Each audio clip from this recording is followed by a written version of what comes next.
Good Thursday morning, and this is the last Thursday of November. Uh, so far, it's been quite a November. Very chilly here, and I just got back from my walk, and Constance and I went to Trader Joe's earlier this morning. And while I was sitting in the parking lot uh, with a little blanket wrapped around me and trying to be cozy, uh, it occurred to me I often say that when an individual uh, functioning as a monad of consciousness uh, reaches a level of illumination that, let's say, is equivalent uh, to the awakening of the Buddha. And that's just one example of somebody, in a historic context. We are all outside of the confines of space-time as we think of it. We are all destined, if you will, to achieve that same illumination. When put it in Tree of Life terms, it's you've sort of awakened from here to there, to there, to there, to there, to there, to there. And that's a significantly high level of initiation, if you will, personal initiation. But the big step is to awaken to the dynamics, the singularity, if you will, of the supernal triad, 1, 2, and 3.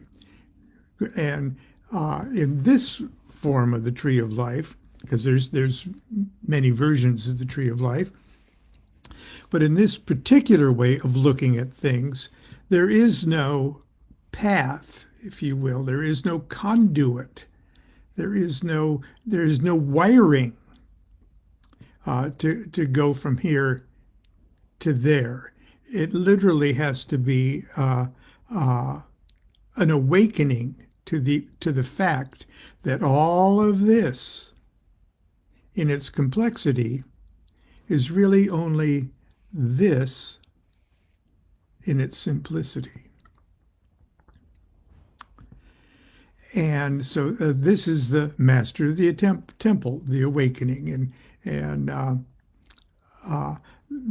right over here is the degree, if you will, or just the facet, the aspect of this that's called the magus, or the magician. So in the Crowley deck, the magus card is not only the card that represents the planetary sphere of Mercury, and all of the details that go with the magician card, but it also represents a level of consciousness. It's a level of consciousness that's not higher than number 3. It's just an aspect of number 3. And this aspect of number 2 here and 3 is really just an aspect of 1. But the magus has a particular duty, if you will. It's not a duty that it's not an artificial duty. It's just awakening at the level of magus brings with it the responsibility of declaring a word to the universe. That's what they call it. And a word is simply a vibration. And that vibration affects everything down all the way. It affects the whole tree. And I try to describe it as an awakening at this level rings a bell. it rings a bell that vibrates through every aspect of the universe, including all this low stuff. It changes the world. When you awaken to that level, everything changes. And that's been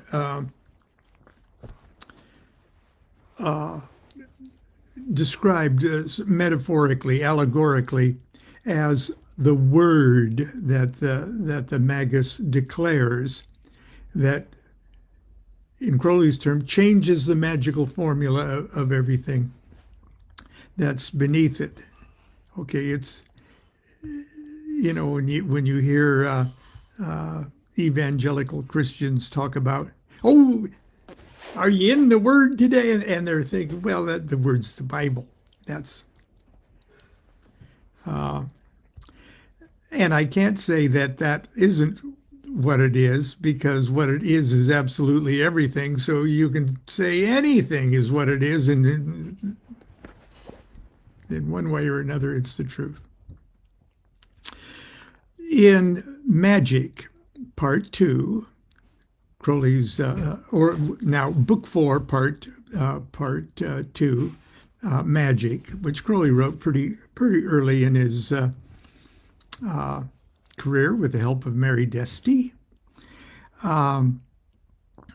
He goes through the magical weapons, or the magical tools, the magician's tools.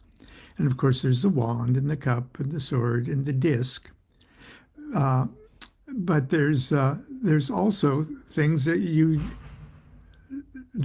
are more esoteric, if you want to say, add esotericism on esotericism. There's the lamp. Okay, we talked about the lamp, and I read from the parking lot about the lamp. And then there's other things on the altar. There's a chain, okay, with sharp little triangular links that you bind yourself with. There's the vial of oil, of anointing oil. There's a magician's crown. There's a magician's robe. But on the altar, there's a dagger and there's a bell. And I'm going to read you. It's really short. Officially, it's chapter 14 of Magick, Part 2. The magical bell is best attached to the chain. In some number of bells have been worn, or in some numbers of bells have been worn, sewn upon the hem, symbolizing that every movement of the magician should make, which we shall speak, is a more important implement. Now, I believe that because I'm having to read this on Kindle, that awkwardness is probably a left out word. But let me go on. The bell of which we speak is a disc of some 2 inches in diameter. Okay, I'll just hold this up here for you. There's a disc about 2 inches in diameter.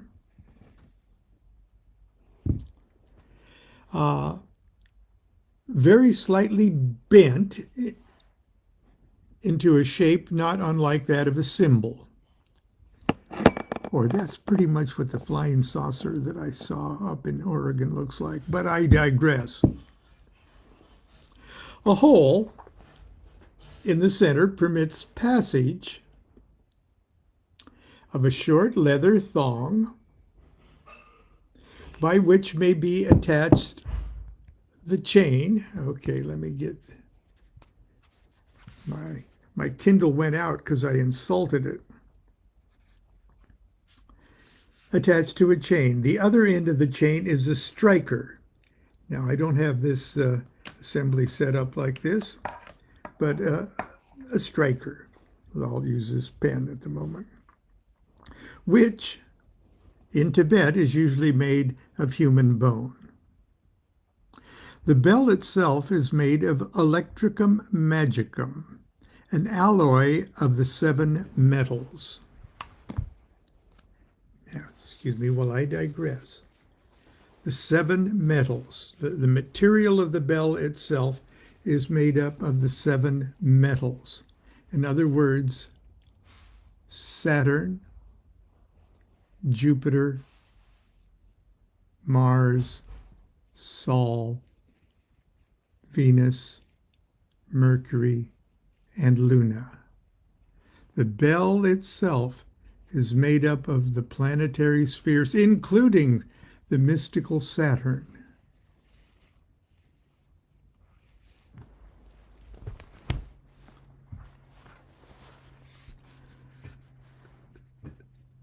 That's the hard stuff. That's the matter.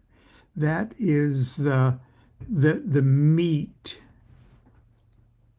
that vibrates for the bell. It's not the sound. It's the hard stuff that's vibrating that makes the sound. But I digress. Let's see. Alloy of 7 metals blended together in a special manner.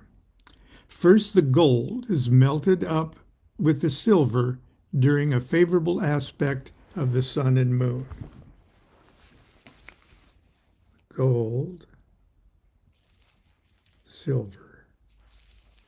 So right away, we're shooting at that middle pillar. Okay, these are then fused with tin, number 4, Jupiter, when Jupiter is well dignified. Lead is Saturn. Lead is added under an auspicious Saturn, and so for the quicksilver, copper, and iron, when Mercury, Venus, and Mars are in good augury. The sound of this bell is indescribably commanding, solemn, and majestic. Without even the minutest jar, its single notes tinkle fainter and fainter into silence. At the sound of this bell, the universe ceases for an indivisible moment of time and attends to the will of the magician. Let him not interrupt the sound of this bell. Let it be that which is written in Liber 7. There is a solemnity of the silence. There is no more voice at all. As the magic book was the record of the past, so the magic bell, the prophecy of the future. The manifested shall repeat itself again and again, always in a clear, thin note, always a simplicity of music, yet ever less and less disturbing the infinite silence until the end.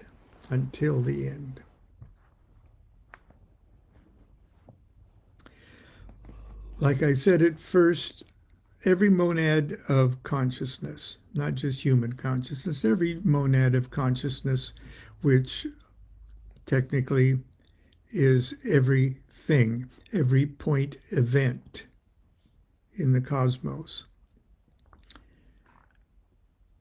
will awaken to the level, to the grade of Magus. and ring their own bell. Now, our bell here is two of these Tibetan bells. And they are their own striker. But I'll just close today. Hopefully I'll give us a nice ring that can go into silence. Do what thou wilt shall be the whole of the law.